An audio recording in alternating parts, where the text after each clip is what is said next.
बोलो एकादशी माता की जय।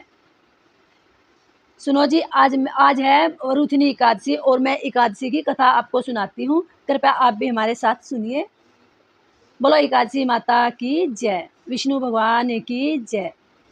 धर्मराज युधिष्ठिर बोले, हे भगवान, मैं आपको नमस्कार करता हूँ। केशव, आपने चैत्र मास के शुक्ल पक्ष की एकादशी अर्थात कामदा एकादशी के विषय में विस्तार पूर्वक बतलाया। कृपया वैशाख मास के कृष्ण पक्ष में आने वाली एकादशी के विषय में भी बताइए।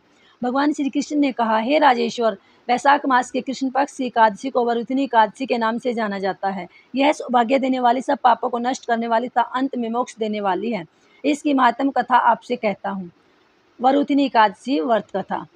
प्राचीन काल में नर्मदा नदी के तट पर मानधाता नामक राजा राज्य करते थे। वो अत्यंत दानशील तथा तपस्वी थे। एक दिन जब वो जंगल में तपस्या कर रहे थे, तभी न जाने कहां से एक जंगली भालू आया और राजा का पैर चबाने लगा।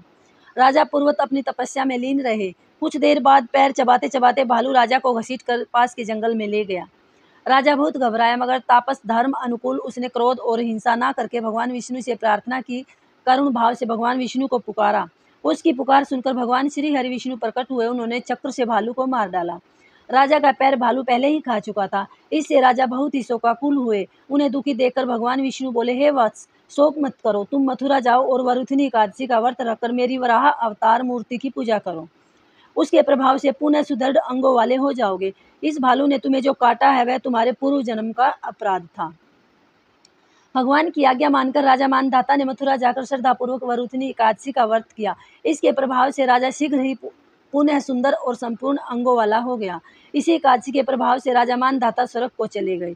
जो भी व्यक्ति भय से पीड़ित है, उसे वरुथिनी एकादशी का व्रत रखकर भगवान विष्णु का स्मरण करना चाहिए। इस व्रत को करने से समस्त पापों का नाश होकर मोक्ष की प्राप्ति होती है। बोलो नारायण भगवान की जय। बोलो एकादशी माता